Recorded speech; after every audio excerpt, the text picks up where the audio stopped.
नमस्कार, मैं ब्रिजेश कुमार मिश्र। इन दिनों तमाम न्यूज़ चैनलों पर विभाजन की विभीषिका और टू नेशन थ्योरी पर डिबेट चल रहा है।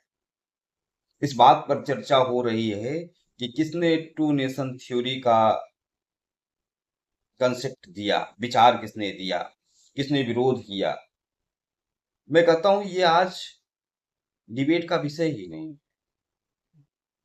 डिबेट का विषय ये है कि भारत का विभाजन होना चाहिए था कि नहीं, और भारत का विभाजन जिस प्रकार से हुआ वो क्या ठीक था। इस पर चर्चा होनी चाहिए, लेकिन इस पर कोई चर्चा नहीं कर रहा है। भारत का विभाजन 1947 में जिन कारणों से हुआ, कि क्या उस लक्ष्यों की पूर्ति हुई, बासिस तथ्य कि भाई 1947 में ये देश मजहब के नाम पर बांट दिया जाता है। मुस्लिम डायरेक्ट एक्शन करते हैं कि हमें अलग देश हमारे मजहब के हिसाब से चाहिए।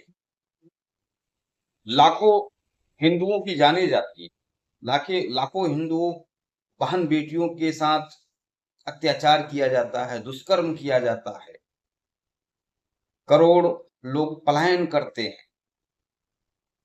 बड़ा ही हृदय विदारक दृश्य था। लेकिन उसके बाद जो बंटवारा हुआ, वो जो हुआ वो कितना खतरनाक।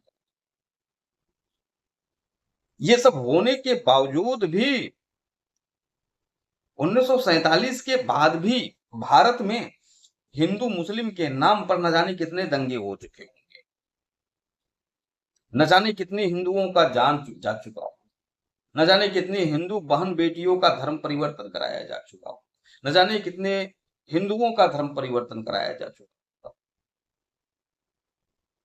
1947 में भारत का बंटवारा होने के बाद अयोध्या के लिए, मथुरा के लिए, काशी के लिए हिंदू लगातार अपने धर्मस्थलों के लिए लड़ रहा है, और उनको स्वतंत्र रूप से, स्वच्छंद रूप से इस्लाम के अकॉर्डिंग रहने के लिए पाकिस्तान और बांग्लादेश मिला।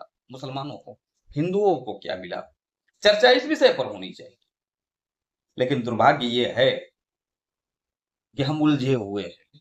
अब भी हम सत्य बोलना नहीं चाहते, अब भी हम टू नेशन थ्योरी की बात कर रहे हैं, अब भी हम विभाजन का जिम्मेदार कौन था इसकी चर्चा कर रहे हैं।